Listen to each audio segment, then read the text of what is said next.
Tyre বেজস্টোন সৌদির 1600 Real থেকে 1700 Real একটা টায়ার নতুন 2023-এর। সমস্যা এই জায়গায় ব্রেক, এই একটা আছে বেজস্টোন ব্রেক, এটা মেশলিন, এও আছে 1400 থেকে 1500 রিয়াল সৌদির, এটাও মেশলিন। এটা এরকম বহু টায়ার আছে জায়গায় করে আছে, সবগুলো ফাটা খারাপ হয়ে গেছে।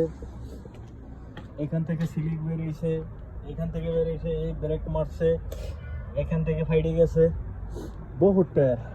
এগুলো একটু ভালো আছে, এই এখান থেকে বেরিয়েছে, এখান থেকে বেরিয়েছে বহু টায়ার। একটা টায়ার বাংলাদেশে 70,000 টাকার উপরে, 60 থেকে 70,000 টাকা। দেখেন এখান থেকে বেরিয়েছে, এখান থেকে বেরিয়েছে, এখান থেকে বেরিয়েছে, এগুলো ফাইটে গেছে, এখানে আছে, সবগুলো ফাড়া টায়ার, সবগুলো বল দিয়ে হালাই দেবে।